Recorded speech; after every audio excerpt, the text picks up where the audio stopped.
বাচ্চাটাকে আমি মাঠে রেখে পানির জন্য 1 ঘন্টা যাবত খুঁজতেছি। একটা পানির 2 লিটার পানির বোতল 600 টাকা দাম চেয়েছে আমার কাছে। 600 একটা 2 লিটার পানির বোতল।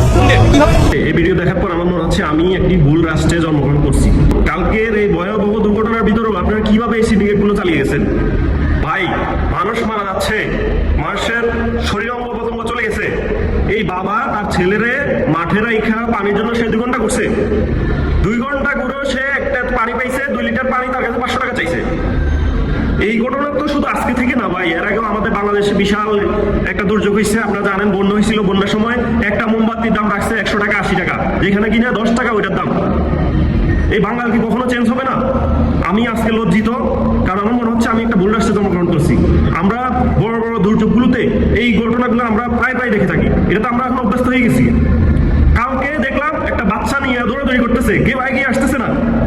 গাড়িতে করে যে হসপিটাল নিয়ে যাবে ওরকম কোনো মানসিকতা কেউ দেখায় নাই। একবার সে একটা প্রাইভেটকে নক দিছে, সে দাঁড়ায় নাই, চলে গেছে। কোন দেশে বসবাস করতেছি ভাই? এই আমরা শয়তান বলি, শয়তানকে বলি, শয়তানকে আমরা চোখে দেখি না, কিন্তু এই বাস্তবে এই শয়তান গুলো দেখতেছি এখন বর্তমানে।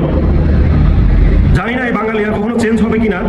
আমরা মুসলিম, নামে মুসলিম ভাই, কামে মুসলিম না। কেন বলি? আমাদের নবীজি হচ্ছে শ্রেষ্ঠ মানব ছিলেন। আপনি মানবিকতা কি দেখাচ্ছেন? নামে খালি নিজেকে মুসলিম বললে তো হবে না, আপনি কাজে আসতে হবে। এই ঘটনাগুলো দেখতে দেখতে আমরা